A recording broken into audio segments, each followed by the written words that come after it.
Okay, now 4K 30 frames per second on the A53 5G and 1080p 30 frames per second on the Poco X3 Pro, which is the max video resolution you can do with the front-facing camera. So 4K 30 frames per second, A53 5G, and 1080p 30 frames per second X3 Pro. And let me pan around so you can see how the cameras perform in different angles. So A53, Galaxy A53 5G, and Poco X3 Pro. Galaxy A52X 5G and Poco X3 Pro. 4K 30 frames per second, A53 5G, and 1080p X3 Pro. Okay, let's now do the 1080p 30 frames per second. 1080p 30 frames per second, Galaxy A53 5G and Poco X3 Pro. 1080p 30 frames per second, Galaxy A53 5G and Poco X3. And let me pan around again. Galaxy A53 5G and Poco X3 Pro.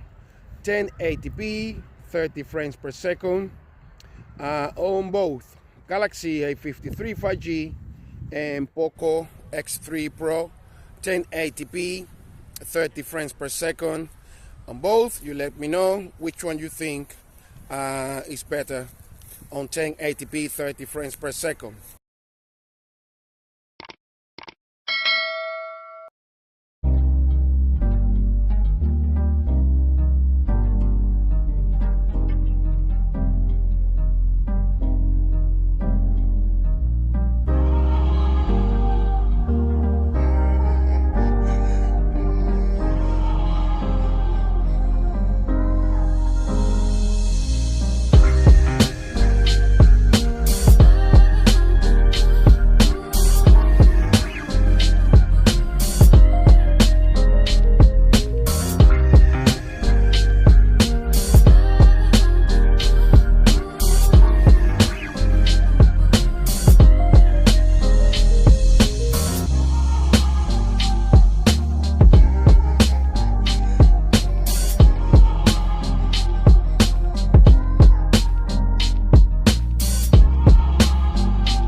Okay, this was my camera comparison between these two phones. What do you think? I just want to highlight something that really bothers me. You know, I don't like to talk or make any comments in my camera comparison videos because I don't want my opinion and personal likings to influence yours in any way or shape unless I think it is necessary. In this case, it is related once again to the 4K and the 1080p 60 frames per second video stabilization on the A53 5G. It is bad, as you can see, which is a shame because the image quality is actually really good. I just don't understand why Samsung released this phone with poor video stabilization on these two resolutions when it fixed that issue at least the 4K on the A52s 5G. Not sure about the other two variants. So I was expecting this phone to come with better video stabilization, at least a 4K out of the box. And it's even sadder that after almost a month after its release and with one update already, Samsung hasn't even bothered to fix it. I hope it doesn't take ages like in the case of the A52s 5G to fix it. And we reviewers should talk about this loud and clear so Samsung will feel under the pressure to fix it quickly. That's all I have to say. See you in the next one. Hasta la vista.